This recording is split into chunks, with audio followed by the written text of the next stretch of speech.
Welcome back, students. Let's take an overview on whatever we have studied today. Our first point is boiling. Students, when water kept on a stove, it attains a particular temperature or level of heat. Then evaporation takes place in all part of the body of water.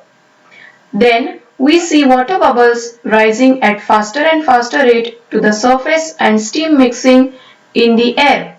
This is called the boiling of water. Students, you can see in these two pictures, both the pictures are similar to each other. In both the pictures, you can see the water is kept on the stove for boiling.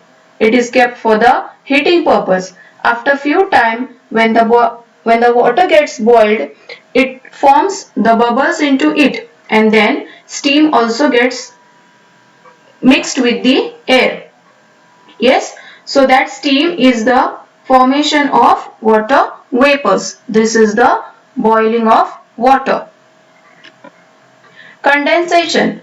When water vapor cools, it is converted into water again. This process is called as condensation. In the first picture, you can see that there is one cold drink bottle. Yes, and that cold drink bottle is a chilled one. When you take a cold bottle out of the freezer, within 2 to 3 minutes, within seconds, you can see that there is formation of water. There is formation of water droplets to the outer covering of the bottle. That is condensation. In the third picture, you can see in a mug there is tea which is already hot. So that hot tea releases water vapors.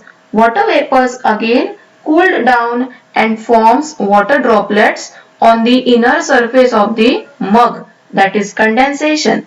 In the middle picture, in the second picture, it is very easy to determine that when food present into that container is hot and you are keeping the lid on it, the water vapors get converted to water. This process is called as condensation. Let's turn to next point. Freezing. The water kept in a freeze or on ice becomes cooler and cooler. That is, its temperature falls. At a certain temperature, water does not get any cooler but starts freezing and forms ice. The temperature at which this happens is called the freezing point of the water. In the two pictures shown here, this two pictures shows you the freezing of the substance. Both the pictures are showing the formation of ice. These two pictures are from the polar region where ice falls, where there is much amount of ice. When the temperature falls down to the normal temperature, the substances get converted to ice. Melting. When ice gains heat and gets converted to water, it is called melting. Second picture is about melting of ice cube. Simply, ice cubes are in the form of solid. When the solid ice gains heat, when heat is given to the ice cube, it gets converted to the liquid form, that is water. In the first picture also, you can see the ice creams are getting melted. The temperature at which a substance boils while heating is the same as the temperature at which it condenses when it is cooled.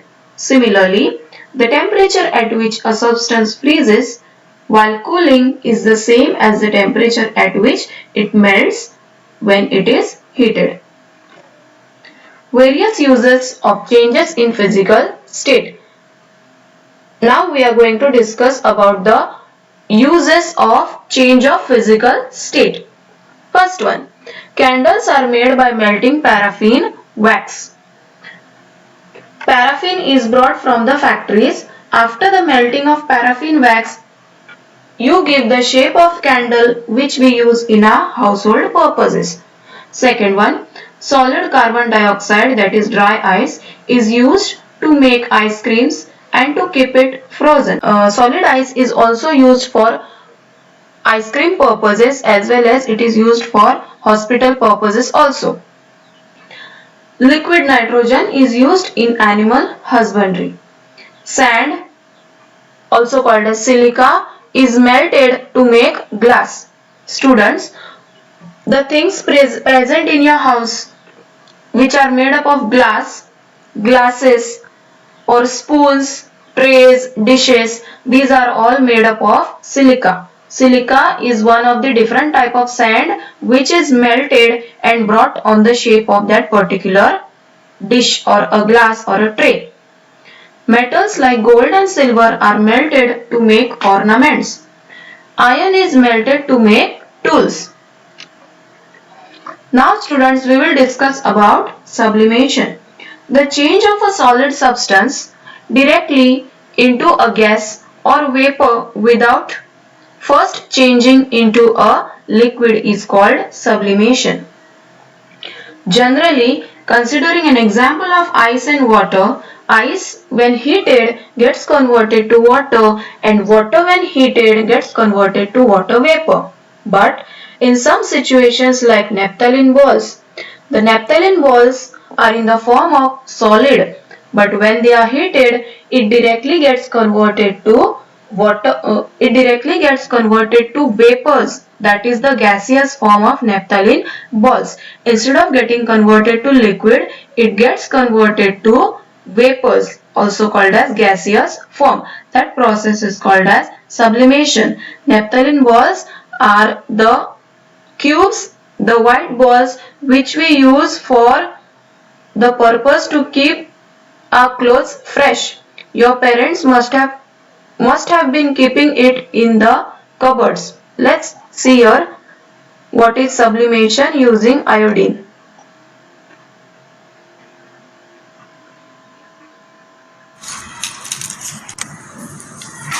Hello scientific people, how are you? So today I'm going to demonstrate the sublimation of iodine, and the things required for the experiment are Bunsen's burner, tripod stand, wire gauze for uniform heating. We require a small glass funnel with one of its ends, this thin end covered with the cotton. We require some iodine, and this is our iodine, and I'll show you how does an iodine look like. So there are small balls of iodines which is there in the crucible. This crucible is heat resistant, so it won't break if we even heat till 400 to 500 degrees Celsius. So now let's start the experiment. So now I'm going to mount this entire setup on the Bunsen's burner. So I have ensured that whatever fumes due to sublimation are produced, they must not escape out. So that's why we are putting this cotton over here.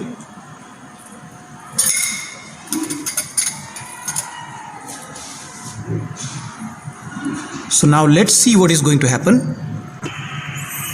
As you can see that the purple fumes of iodine have started to come out, and I don't want these fumes to escape out.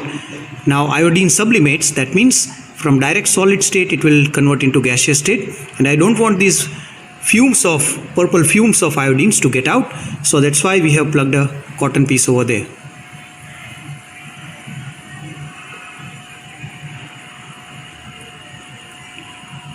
So we are expecting the gaseous iodine to get collected on the surface of this funnel, and when we stop heating, that gaseous fumes are going to again convert back into the solid state.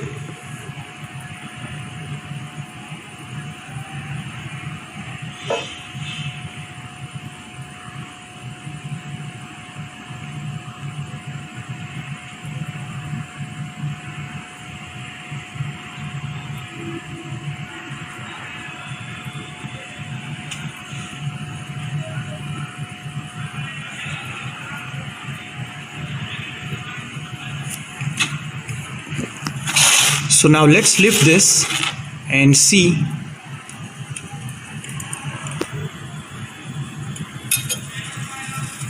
Wow, wonderful. Now let me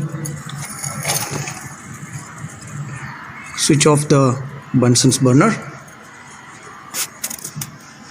See the beautiful ring of the iodine which has sublimated, which is resublimated back, deposited on the walls of the internal walls of this funnel. Look at the beautiful ring.